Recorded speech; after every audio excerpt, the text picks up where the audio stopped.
প্রচন্ড ঠান্ডা পড়েছে আজকে, যা বলার মতো হাঁটতে হাঁটতে চলে আসলাম বাড়িতে। রোজকার কাজ হচ্ছে আমার রান্না বান্না, হচ্ছে মাছের ঝোল রান্না করব আজকে। কিন্তু আমার মেয়ে অনেকটাই কাজ আগিয়ে রেখেছে, হচ্ছে মাছগুলো ভেজে রেখেছে, আলু ভেজে। এখন আমি ঝটফট করে মাছের ঝোল সম্বার দিয়ে দিলাম। পারছো এখানটায় দেখো আমি মাছের ঝোলের আয়োজন ঝটফট করে আংশিয়ে দিয়ে দিলাম মাছ, তারপর হচ্ছে একটু লাড়াচাড়া দিয়ে দিলাম জল। একটাই চলো তোমাদেরকে শেয়ার করে দিই আমার মেয়েদের কাণ্ড।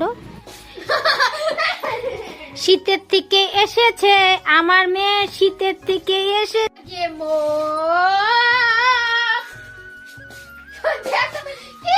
দিন পর পর পার্সেল নেয়। এই যে এই মেয়েটি দেখেন একটুবার, আর হচ্ছে এই গাড়িটার থেকে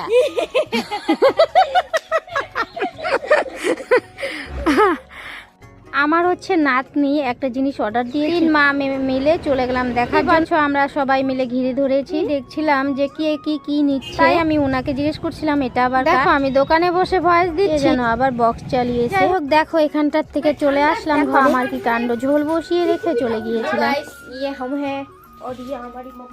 চলো ঝটফট করে ঝোলটাকে নামিয়ে। আর এদিকটায় দেখো আমার মেয়েরা কি করছে, ওই যে মোবাইল নিয়ে বসে আছে লিপস্টিক অর্ডার দেওয়ার জন্য। জানো যে কোনো একটা বিয়ে বাঁধলে ওদের এটা ওটা লাগে, কিছু না কিছু দিতে হবে। তারপরে হচ্ছে আমার দোকানে কিন্তু লিপস্টিক আছে, কিন্তু এগুলো হবে না, পার্পল কালারের লিপস্টিক অর্ডার দিচ্ছিল।